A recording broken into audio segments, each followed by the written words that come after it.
Good morning, students of Standard 4. Today we will learn about geometry.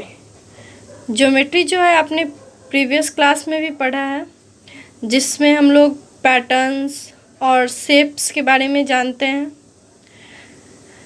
यहाँ हमारा first basic concept है जो recap exercise में है। ठीक है, रिकैप एक्सरसाइज मीन्स जो हम लोग पहले पढ़ चुके होते हैं उसी को हमें रिवीजन करना होता है। तो आप रिकैप एक्सरसाइज का ये फर्स्ट क्वेश्चन देख रहे हो, draw a horizontal, vertical and slanting line in your notebook. आपको नोटबुक में क्या करना था, हॉरिजॉन्टल लाइन, वर्टिकल लाइन और स्लैंटिंग लाइन बनाना था, और उसके बाद उसके नीचे नेम भी मेंशन करना था।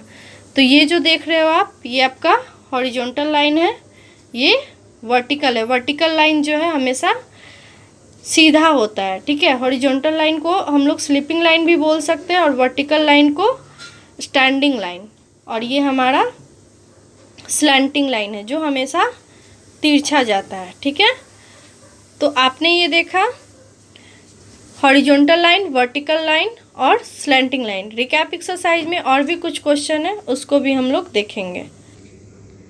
फर्स्ट क्वेश्चन मैंने आपको बताया, सेकंड आप देखिए, measure the following line segment. ये लाइन सेगमेंट आपको दिया गया है, इसको आपको मेजर करना है। तो आप मेजर किस चीज़ से करोगे, स्केल से करोगे, और स्केल से मेजर करने के बाद जितने सेंटीमीटर का होगा वो सेंटीमीटर यहाँ पे आपको फिल कर देना है। ठीक है, ए बी सी तीनों के लिए। नेक्स्ट क्वेश्चन आप देखोगे, draw the point M N O and P on a sheet of paper, then join the points M to N, N to O and O to P by curve line. क्या करना है, एक paper लेना है, उस पर आपको MNOP 4 dot बनाना है, मतलब पॉइंट बनाना है, और उसको ज्वाइन करना है किस चीज़ से, कर्व लाइन से। ठीक है, अब नेक्स्ट है आपका आइडेंटिफाई दिस सॉलिड शेप्स। ये कौन सा शेप है, cone. This is cube, sphere, cylinder और cuboid. Next, basic geometrical terms. Point आप जानते हो, पॉइंट क्या होता है, it is a dot which show an exact location. ये एक डॉट होता है जो एग्जैक्ट लोकेशन को शो करता है। इसका कोई लेंथ नहीं होता है और कोई ब्रेथ नहीं होता है। ठीक है, अब है लाइन। लाइन क्या होता है, it is a collection of points going endlessly in both direction. Line जो है वो क्या होता है, दोनों डायरेक्शन से, मतलब इस साइड और इस साइड, दोनों डायरेक्शन से जो है एंडलेसली जाता है, मतलब कि इसका कोई सीमित पॉइंट नहीं है, ये आगे की ओर बढ़ता चला जाता है। ठीक है, the given figure show A B, it is a denoted as A B the symbol, इस तरीके से डिनोट अ लाइन। ठीक है, यहाँ पे आप देख रहे हो कि ए बी जो ये लाइन है वो क्या डिनोट कर रहा है कि लाइन हमेशा जो है इस साइड से भी और इस साइड से भी दोनों बढ़ते जा रहा है। ठीक है, a line cannot be measured, it has indefinite length.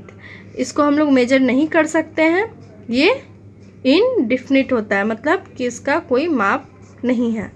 Line segment क्या है, ये 2 पॉइंट को जोड़ता है। ठीक है, 2 पॉइंट के बीच का एक लाइन है, ये आप देख रहे हो ए बी, इन दोनों के बीच का लाइन क्या है, हमारा लाइन सेगमेंट। ठीक है, इसको इस तरीके से हम लोग डिनोट करते हैं, और याद रखिएगा ये इस तरीके से डिनोट किया जाता है लाइन। ठीक है, नेक्स्ट आप देखोगे रे। रे क्या है, ए रे is a part of a line which has only 1 and point. रे में क्या होता है, ओनली 1 एंड पॉइंट होता है, मतलब स्टार्टिंग जो होता है वो उसका एंड पॉइंट होता है, और आगे का जो होता है वो एंडलेस होता है, मतलब आगे की ओर बढ़ता चला जाता है। ठीक है, अब नेक्स्ट आप देख रहे हो एक्सरसाइज 5.1, जहाँ पे आपको क्या करना है, right if the following represent a रे, अ लाइन सेगमेंट और a line using the symbol form. ये जो आप देख रहे हो यहाँ पे क्या क्या है, उसमें से आपको देखना है कि कौन सा लाइन है, कौन सा लाइन सेगमेंट है और कौन सा रे है। ठीक है, और उसको उसी के अनुसार डिनोट करना है। ठीक है, तो जैसा कि आप देख रहे हो ये क्या है, सी डी क्या है, लाइन है। तो लाइन के लिए हम लोग किस तरीके से डिनोट करते हैं, लाइन के लिए हम लोग इस तरीके से डिनोट करते हैं। ठीक है, बी आप देख रहे हो ये भी आपका लाइन है, तो लाइन ये डिनोट हो जाएगा। नेक्स्ट आपका लाइन सेगमेंट है, तो लाइन सेगमेंट जिस तरीके से हम लोग करते हैं वो हो जाएगा। ये आपका रे है, तो रे को डिनोट कीजिएगा। अब आते हैं नेक्स्ट पे, फिल इन द ब्लैंक्स है हमारा। फर्स्ट क्वेश्चन आप देख रहे हो फिल इन द ब्लैंक्स में, a dash has no length breadth और थिकनेस। लेंथ ब्रेथ और थिकनेस किस में नहीं होता है, पॉइंट में। A line segment has dash end point, line segment has 2 end point. ठीक है, a dash can be measured, line segment को हम लोग मेजर कर सकते हैं, तो a line segment can be measured.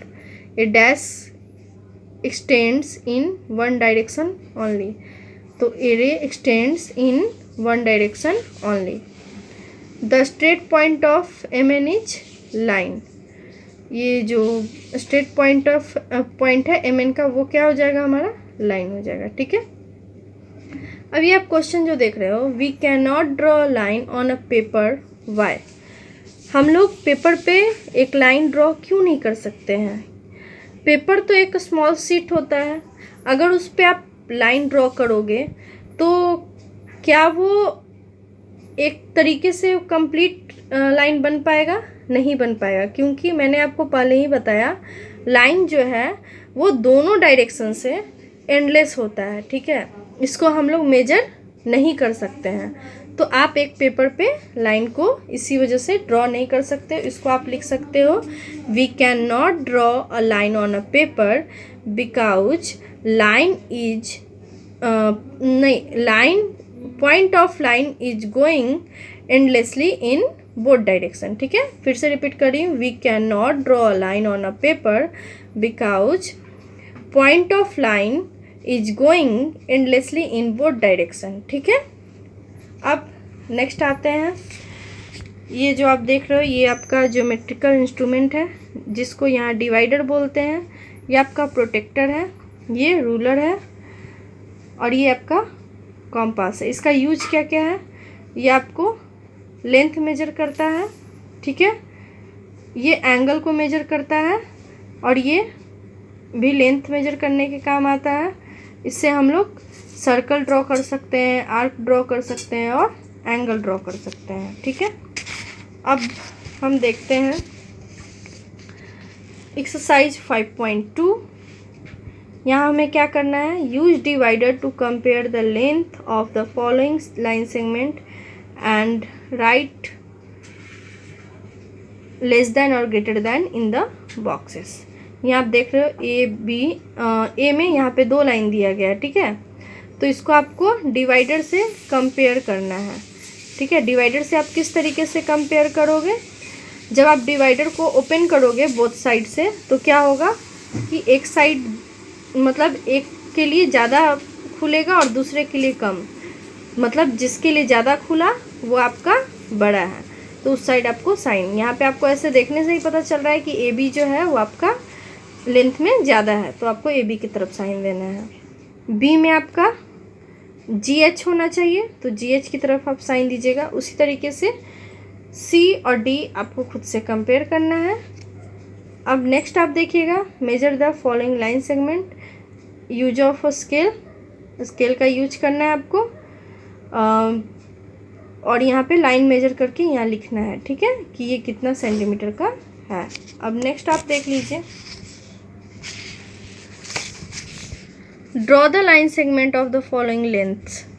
इसका लाइन सेगमेंट बनाना है आपको, 6.5 सेंटीमीटर हो जाएगा यहाँ। ठीक है, 6 सेंटीमीटर, और उसके बाद 5 डॉट होगा स्केल में, उसको मतलब लाइन ही होगा, उसको काउंट करके आप 5 तक लाकर आप बना सकते हो 6.5। ये 4.5, 5.8, और ये 3 यहाँ पे 3.9 सेंटीमीटर हो जाएगा। ठीक है, तो वो सेंटीमीटर के बाद का बनाने के लिए आपको लाइन को काउंट करना होगा, ठीक है। उसके बाद ही आपका ये लाइन सेगमेंट बनेगा। जैसे कि आप यहाँ स्केल में ये देख रहे हो, जैसे यहाँ 6 है तो 6 के बाद ये आप लाइन देख रहे हो ना, 1 2 3 4 5, तो ये 5 तक आएगा, ठीक है।